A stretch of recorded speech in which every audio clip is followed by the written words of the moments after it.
2월 19일입니다. 주말 잘 보냈어요?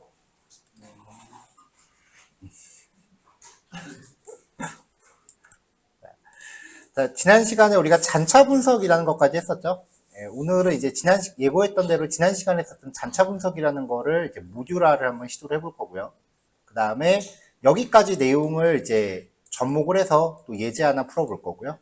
그리고 이제 머신러닝 코드 패턴을 전반적으로 소개하는데 이제 마지막 과정이 K폴드하고 그리드 서치 CV라고 하는 단계예요.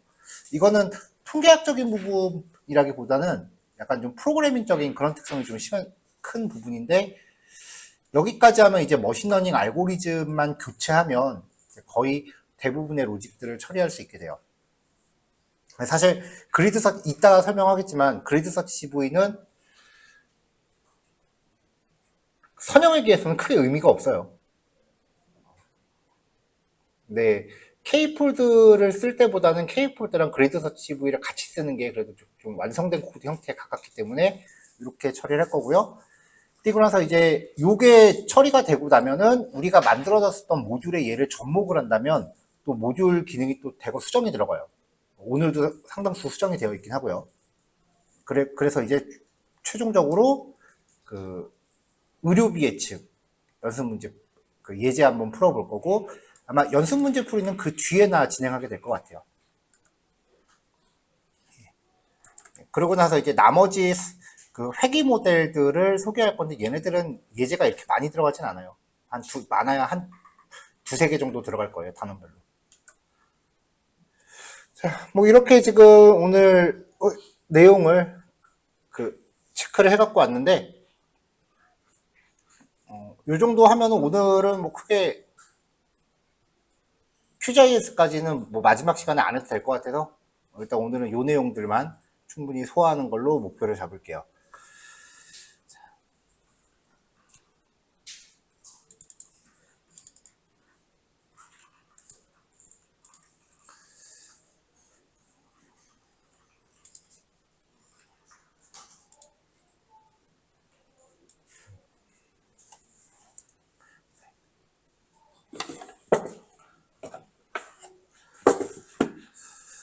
수업 예제를 미리 준비해 오면서 아무래도 좀 차이가 좀 심하게 나는 것 같아서 상단에 이렇게 그 성능 체크하는 부분을 넣어놨어요. 요거 실행하면은 이 코드가 실행되는데 걸린 시간이 같이 표시가 되는 기능이었죠. 앞만 봐도 여기 PC가 최소 3배 정도는 성능 차이가 나는 것 같아서 한번 측정해 보려고 넣었어요. 자, 기본적인 패키지 참조했고요. 패키지 경로 지정해주고 이제 만들었었던 패키지들 다 쭈루룩 세팅을 해줬어요. 그래서 이제 패키지를 가져와 봅시다. 자, 이런 식으로 퍼센트 2개 타임 넣으면은 실행된 시간이 표시가 되는데, 마지막에 나오는 게 이제 전체 걸린 시간이에요. 220 밀리세컨드라고 하는 거는 이렇게 ms 단위가 1000분의 1초 단위거든요. 그러니까 220 밀리세컨드라고 하는 건 0.22초라는 뜻이에요. 근데 여기에 실행 속도가 정말 빨리 나오면 가끔 나오는 단위가 있는데, 뮤세컨드라는 게 있어요. 이게 마이크로 세컨드 초라고 해서 100만 분의 1초예요.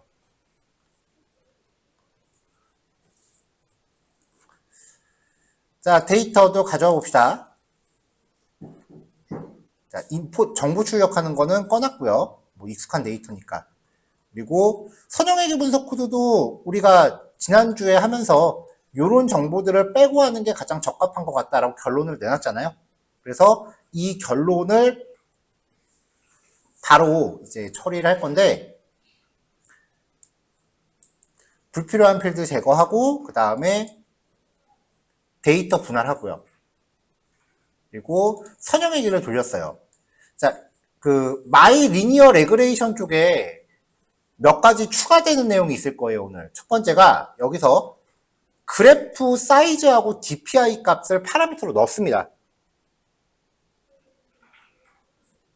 잠시만요.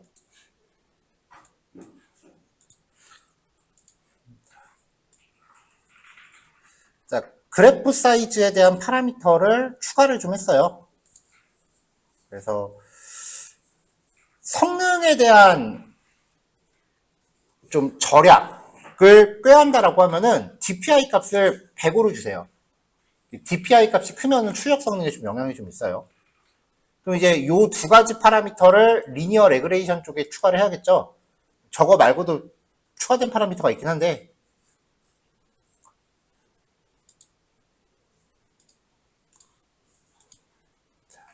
자, 여기 마지막에 피그 사이즈랑 DPI 값 두 개 추가를 했고요. 이렇게 추가가 돼 있고, 이 값을 어떻게 사용하느냐? 쭉 내려가다 보면은 그 시각화하는 부분이 있었잖아요. 여기에 피그 사이즈랑 DPI 값을 파라미터로 설정했어요. 기존에는 여기에 뭐 10,5, 그 다음에 여기 200 이렇게 고정된 값을 줬었는데 요거를 그 파라미터로 조절할 수 있게끔, 그래서 좀 느린 것 같다 싶으면 파라미터 값을 조절해서 성능을 좀 향상시킬 수 있게끔 좀 꾀해놨고요. 그 다음에 여기 0번째 항목에 2를 곱한 이유는 이게 지금 가로 2행짜리 서브 플롯이라서, 그래프 사이즈는 보통 우리가 한 개 기준으로 주잖아요. 그래서 2열짜리 서브 플롯이라서 0번째 값에 2를 곱하고 높이 값은 그대로 적용을 해줬어요.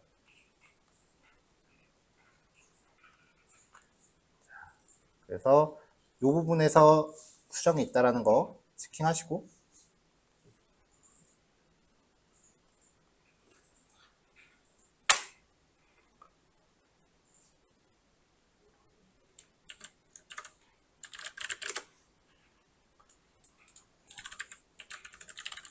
자, 그래서 레그레이션 PI에서 20라인 함수 선언부 파라미터 추가, 주석에 대해서 추가된 거는 따로 필기 안 할게요. 그 다음에 85라인 그래프 크기 설정 부분 수정, 일단 이렇게 지금 들어가 있는 거고요.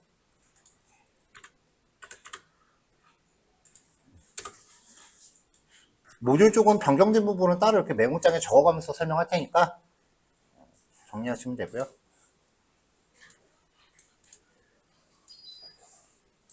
자, 이렇게 해서 이제 선형회귀 분석을 가동을 했습니다.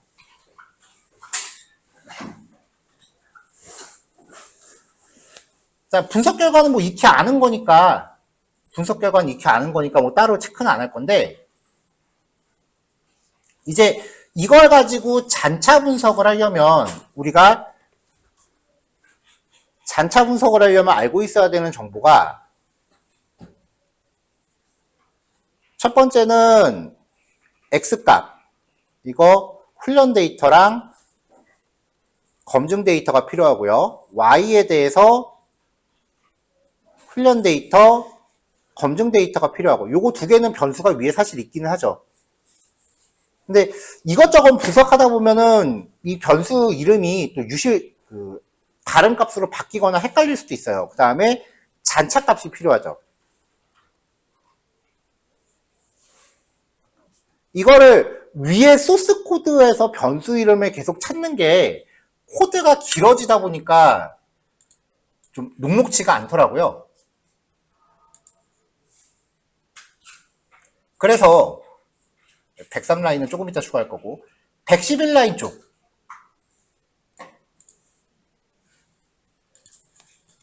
파이썬 객체의 특성, 대표적인 객체 딕셔너리를 예를 들어 봅시다. K는 A의 100이라고 했을 때 K의 A는 200이라고 주면은 요 값이 200으로 바뀌는 거죠. 딕셔너리니까. 그럼 K에 C는 500이라고 주면 없는 거를 만들면서 비집고 들어가죠. 파이썬 객체의 특성이에요. 없는 프로퍼티를 집어넣으면 그 순간 만들어요. 그래서 여기서 지금 모델 객체를 리턴을 하고 있잖아요. 리턴하는 거에 만든 정보들을 우겨 넣었어요.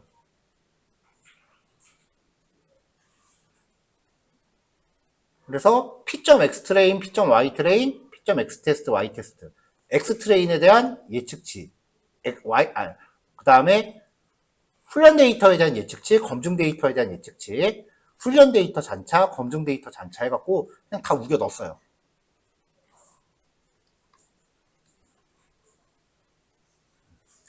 이 스타일이 사실은 우리가 선형회계 분석 패키지 중에 OLS라고 하는 함수 봤었죠. 스테이트 모델스. 걔 스타일이에요. 걔가 모델 객체를 리턴하면서 사용했던 모든 정보를 다 갖고 있어요. 그래서 그걸 좀 응용을 해서 나중에 써야 되는 변수들은 이 안에다가 다 우겨 넣어놨습니다.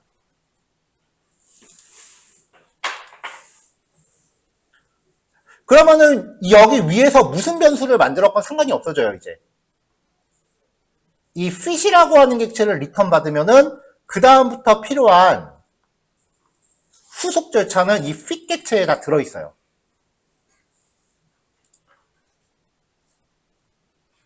자, 잔차 분석을 위한 선형성. 먼저 잔차 그래프를 그려야죠. 플롯.py입니다.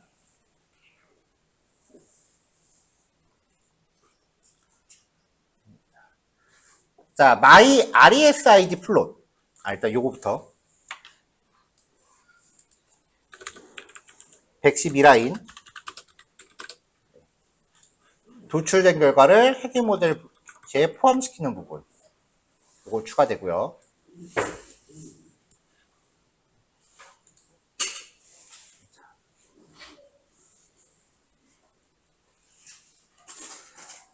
자, 요 잔차 그래프의 종류가 두 가지였거든요. 지난주에 썼던 예제를 다시 보면은 첫 번째 잔차 그래프는 이런 형태였고요. 이게 선형성 판단할 때 쓰는 거였죠.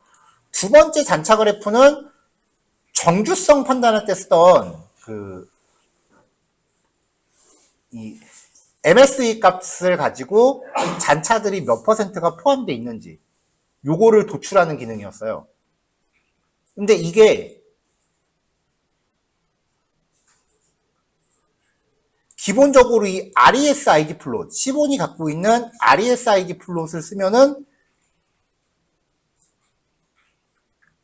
기본 베이스가 나오는 부분이라서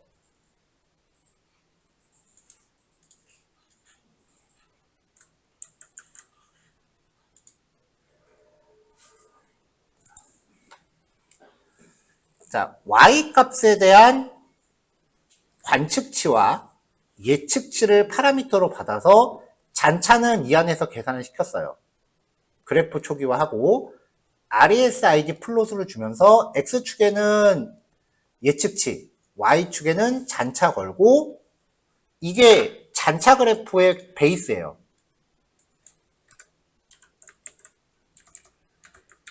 자, 이렇게 이게 잔차 그래프의 베이스인데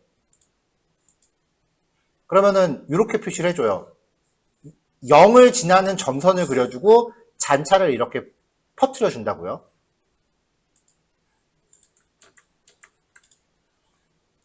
근데 여기에 로우레스라고 하는 파라미터를 true라고 주면은 기본값이 베이스인데 호출할 때 여기서 로우리스를 true로 줬어요. 그러면은 이 파라미터가 욜로 전달이 돼서 여기 세팅이 되겠죠. 이 로우리스라고 하는 파라미터를 true로 주면은 알아서 잔차의 선형성이 이렇게 표시가 됩니다.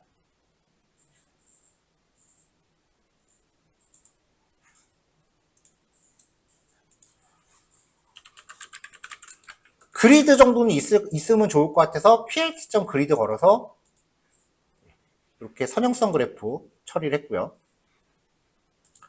그 밖에 뒤에 파라미터는 선에 대한 특성 그리고 동그라미 점들에 대한 특성들이에요. 뭐 색깔, 투명도, 두께 뭐 이런 거죠. 자, 이렇게 해서 이제 그 선형성 판정을 해봤고요.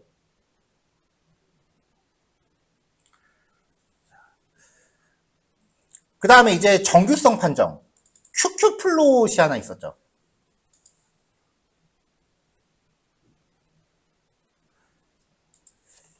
자, QQ 플롯에 대해서 이제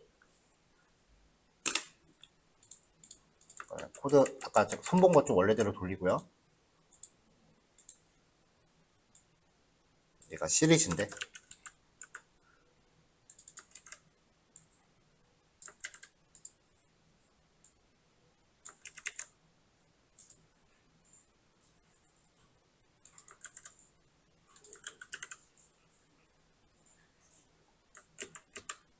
여기 데이터 타입 따로 선언 안 해도 되겠다.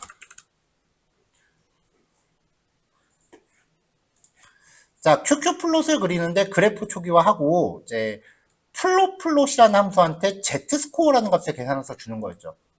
그럼 이제 그 X좌표, Y좌표가 나오는데 이걸로 산점도 그리면 돼요.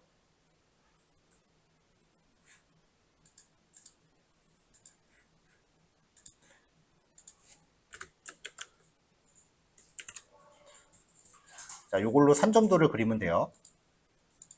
일단 첫 번째를 체크해 보면은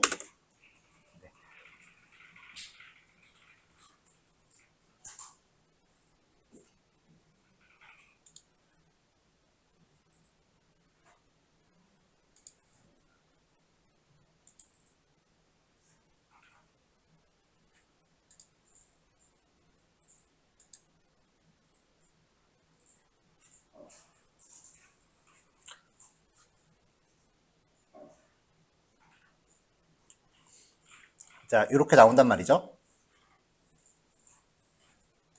여기 지금 이 직선이 안 나와야 되는데 직선이 나오네.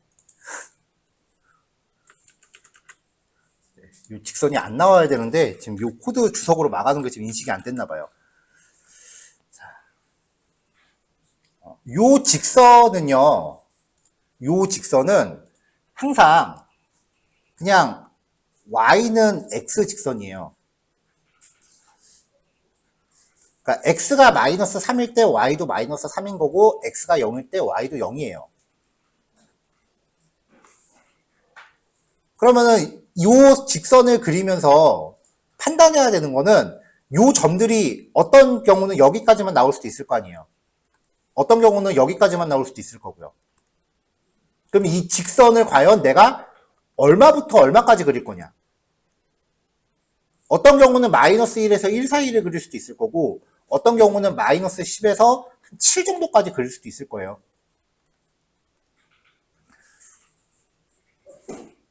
그래서 요 점들의 좌표값 중에 x좌표에서 가장 큰 값을 취했어요.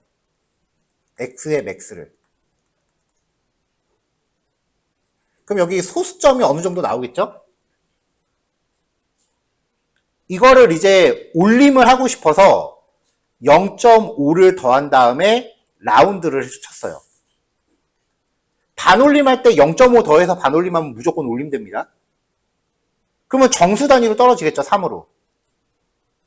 그래서 Y축은 요 값과 똑같이 걸어주고 X축은 여기에 마이너스를 붙여서 반대값 잡아주고 이렇게 해서 요 직선의 좌표를 그때그때 동적으로 나오게끔 처리를 했어요.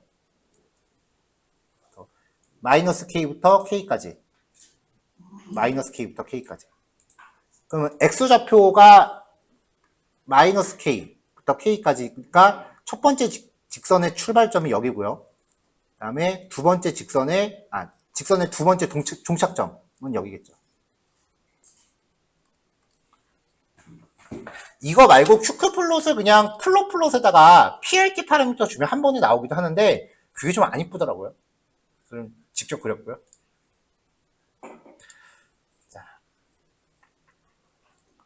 자, 그 다음에 이제 아까 좀 전에 봤었던 RESID 플롯에요. 기능을 하나 더 넣습니다. 지금 요 그래프랑 위에 있는 이 그래프랑 베이스가 같아요. 똑같이 잔차에 대한 산점도를 표시한 다음에 선형성을 표현하기 위해서 이 추세선을 그리느냐 아니면은 잔차 값의 분포를 포함시키기 위해서 MSE 값에 대한 이 퍼센테이지 위치를 그리느냐 그 차이거든요.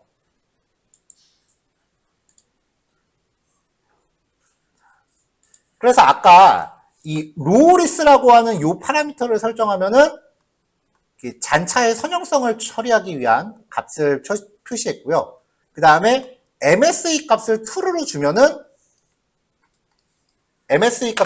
주면은 이제 잔차의 분포를 확인하기 위한 값을 처리했어요.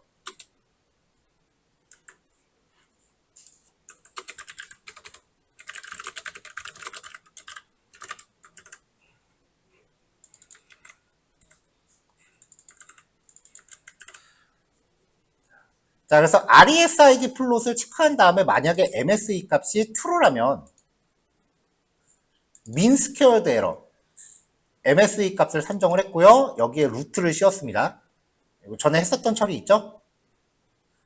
그 다음에 R1, R2, R3 1배, 2배, 3배 곱하기 해갖고 절대값 씌워서 그 범주 안에 몇 %가 들어있는지 계산하는 거였어요. 그걸로 이제 그래프 그리는 거였고 옆에 텍스트를 출력했는데 저번에 출력했었던 것보다 조금 내용을 넣습니다. 뭐냐면은 이때 판정 기준, 그래프 그리는 거는 한번 만들어 놓으면 돼요. 중요한 거는 이때의 판정 기준이 R1 안에 잔차의 68% 이상이 포함되어 있었어야 되고요. R2 값에 잔차의 95% 이상이 포함되어 있어야 되고 R3에 잔차의 99%가 포함되어 있어야 돼요. 그러니까 쉽게 말하면 R1이 68을 넘어가면 안 돼. R2가 95 넘어가면 안 되고 R3가 99 넘어가면 안 돼요. 그래서 저번에 썼던 코드 뒤에 요걸 하나 더 넣고 이 타겟의 i번째에서 R1, R2, R3를 뺐어요. 이렇게. 그러면은 원하는 범주를 충족시키면은 요 값은 플러스 값이 될 거고 원하는 범주를 벗어나면은 요 값은 마이너스 값으로 떨어지겠죠. else절에서는 그리드 걸고요.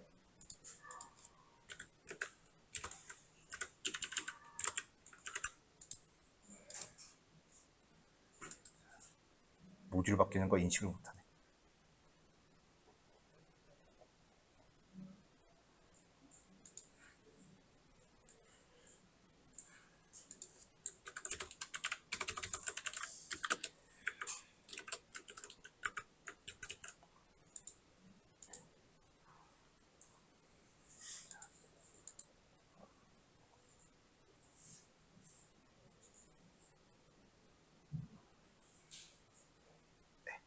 네, 그래서 이렇게 그래프를 출력을 했는데 요 그래프 뒤에 기준을 대상으로 해서 몇 퍼센트 차이가 나는지를 판정을 한 거예요. 그래서 여기 뒤에 나오는 요 숫자 값이 이제 플러스 값이면은 오케이인 건데 마이너스 값이면은 정해진 기준을 벗어난 거니까 이제 여기에서 얘 때문에 이제 정규성을 충족하지 않는다 라고 얘기를 하는 거죠. 그래서 판정 기준을 좀 쉽게 파악할 수 있으려고 뒤에 계산값 하나 넣고요.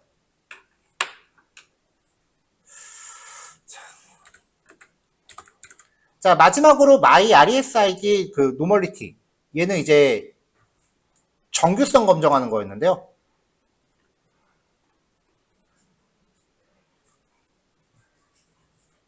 regression.py예요.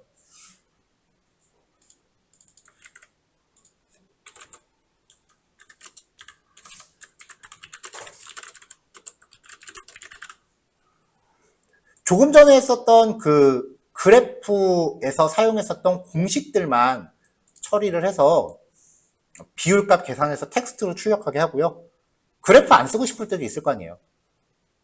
그래프를 안 쓸 때는 얘를 쓰라고 한 거예요. 그래서 R1이 68보다 크고 R2가 95보다 크고 R3가 99보다 크면은 요거에 대해서 AND 연산을 한 거죠.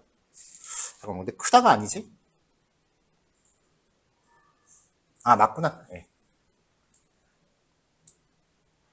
그래서 요 조건을 모두 충족하면은 정규성을 충족한다. 라고 해서 만약에 요 그래프를 안 쓸 때는 이걸로 판정을 하고 얘를 안 쓰고 요거로 보고 싶으면 얘로 판정을 하고 둘 중에 하나 선택적으로 쓰시라고 지정을 해놨어요.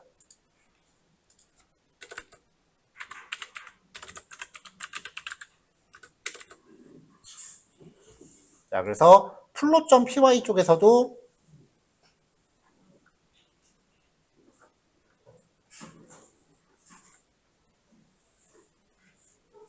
이제 함수가 좀 많죠.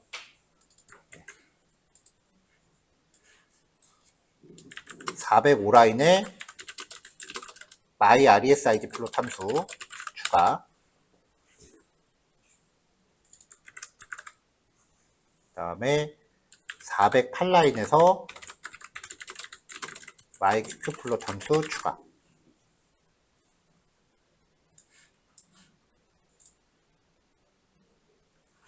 자, 마지막으로 이제 등분산성 브로이슈 폐건 검정인데요. 얘는 이제 레그레이션 쪽에서 X 데이터 프레임하고 Y 그리고 Y에 대한 예측치를 줬을 때 일단 X 데이터를 복사 떴어요. 이거를 왜 복사 떴냐면은 지금 여기에 이 X 데이터의 0번째 필드에다가 상수항을 추가하고 있죠. 만약에 복사를 안 뜨고 이걸 X를 가지고 바로 하면은 파라미터가 지금 객체죠. 그러면은 객체는 파라미터로 전달될 때 값복사가 아니라 참조복사잖아요. 그러니까 이 X를 갖다 바로 건드려 버리면은 주피터에서 그 세팅되어 있는 원본 데이터가 같이 바뀌어요. 그래서 복사를 뜨고 시작한 거예요. 그 다음에 잔차값 구하고 이걸 통해서 이제 등분산성 검정 함수를 처리합니다. 출력된 결과 데이터 프레임으로 바꿨고요. 등분산성 과정 충족 여부는 p-value 값만 확인하면 되죠.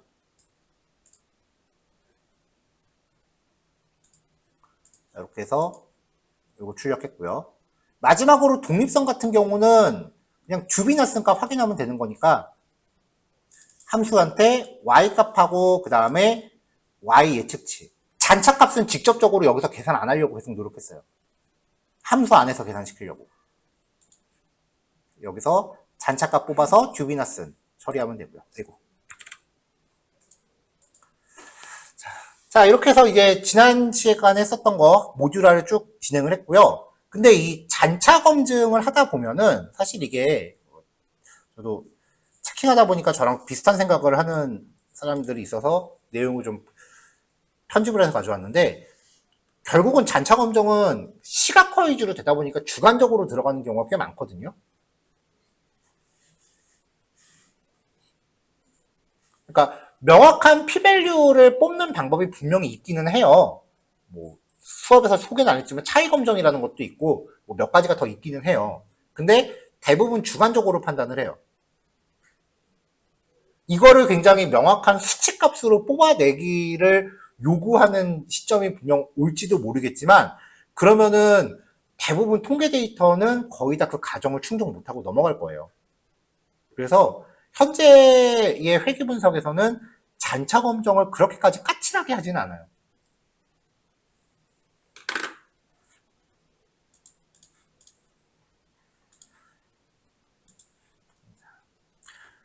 자, 근데 어쨌건 이 과정들을 개별 단위로 이제 단위 함수를 만들어 놓긴 했는데 보통 이걸 단위 기능이라고 해요. 근데 보통은 잔차 분석이라는 주제 하에 한 번에 처리하는 게 일반적이죠. 그래서 myRESID 테스트라고 놓고요. X, Y, 그 다음에 예측치 전달해서 조금 전에 썼던 함수들을 일괄 호출했습니다. 그러면 앞으로 잔차 검정은 요거 하나 호출하면은 게임 끝나요. 그럼 다 나올 거예요. 근데 이렇게 해놓고 나니까 회계 분석부터 또 일괄 처리하고 싶어지는 거예요.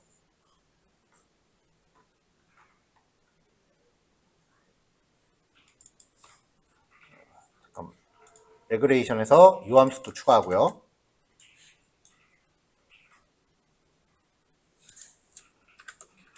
이후 끝까지 재현. 그래서 회계 분석 쪽 함수를 다시 가서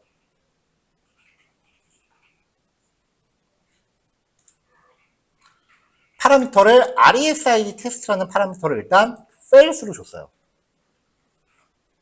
잔차 과정까지 확인을 한 번에 끝내려고. 그래서 저 파라미터에 의해서 이렇게 103라인 쪽에 잔차 과정 확인을 훈련 데이터랑 검증 데이터, 여기는 훈련 데이터랑 검증 데이터 다 갖고 있으니까 이걸 가지고 일괄 처리를 시켰죠.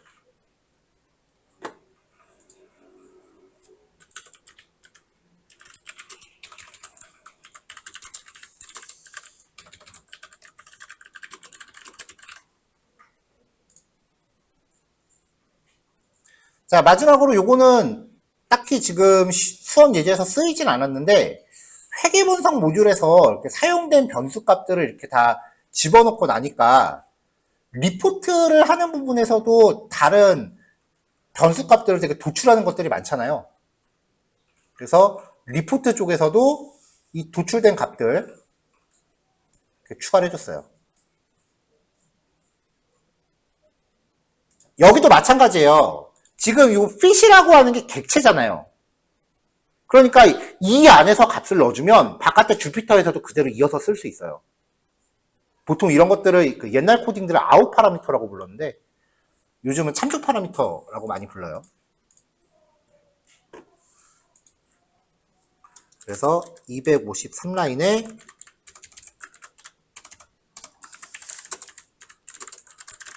결과값 추가. 자, 이렇게까지 만들어 놓고 나면 이제 데이터 전처리만 확실하다면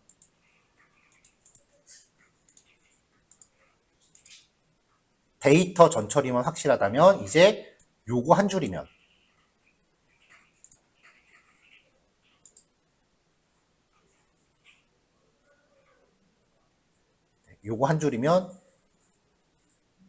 자, 옵션들 다 트루로 켰습니다.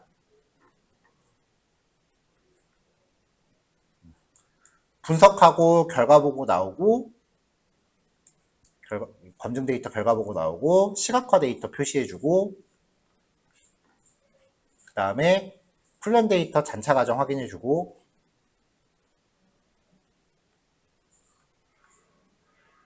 여기까지.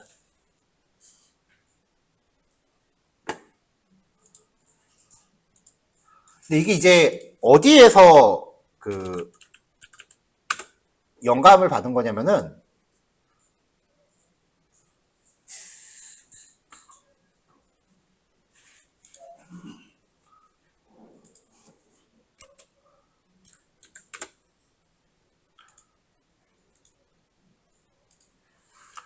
이제 보통 SPSS라는 통계 프로그램을 돌리면요, 그냥 메뉴 몇 개 클릭하면은 처음부터까지 결과가 다 나와요. 이렇게 한 번에. 이거 따라한 거예요.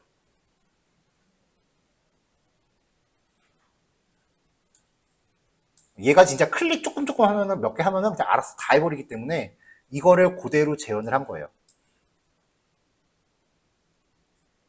만약에 이거에 지금 주피터 상에서 이렇게 출력되는 게 아니라 GUI까지 세팅이 가능하다면 돈 받고 팔아도 될 거예요, 아마.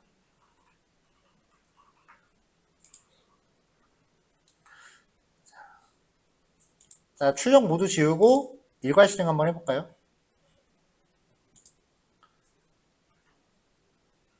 재시작해야 되는데.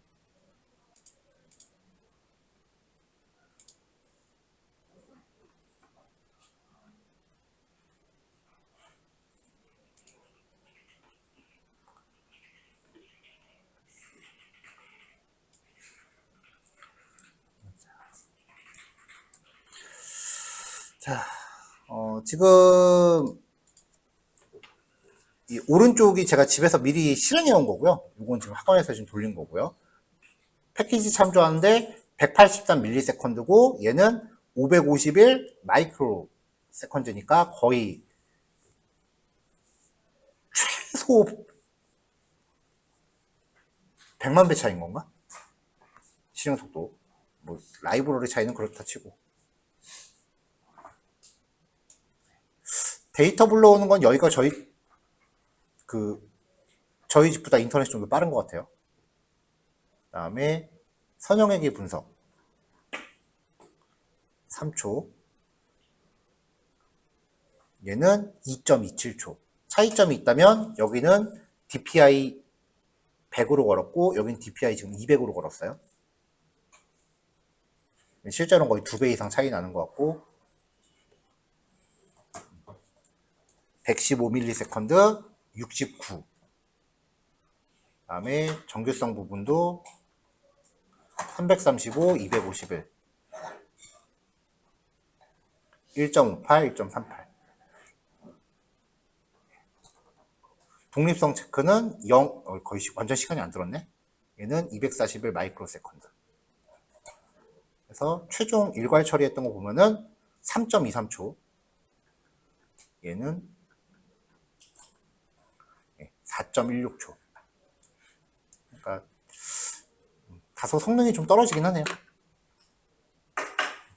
그러니까 이런 거 출력해 보는 것도 재밌을 거예요. 자, 1교시 여기까지 할게요. 이제 2교시는 실제로 이제 실전 예제 한번 해봅시다. 자, 코드 올릴게요.